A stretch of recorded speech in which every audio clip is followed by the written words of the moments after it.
The next study that was published was the University of Rhode Island study that was released in 2020.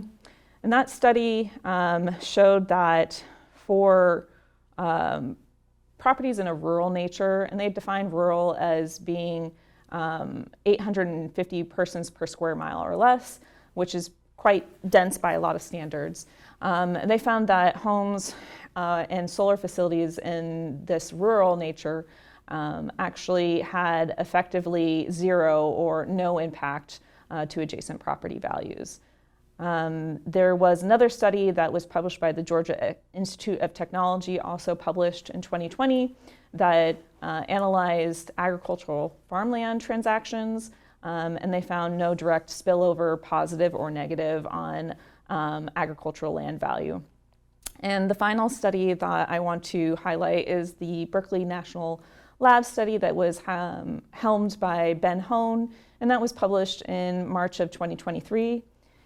Our review of his paper indicates that they studied 6 states, over 1 million transactions. Of the 6 states, California, Massachusetts, and I believe Connecticut, there were no impact to homes adjacent solar facilities, but actually those 3 states represented 70% of the overall data.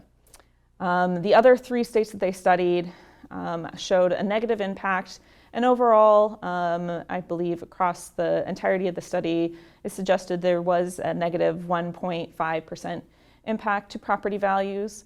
Mr. Cohn, in his paper and in his seminars, have indicated there are some limitations to his studies, that the findings should only be applied to smaller scale projects of 18 megawatts or less, and that at this point they have only studied 6 states, so that they couldn't necessarily apply their findings across all states, and suggested that there potentially could be more work to be done.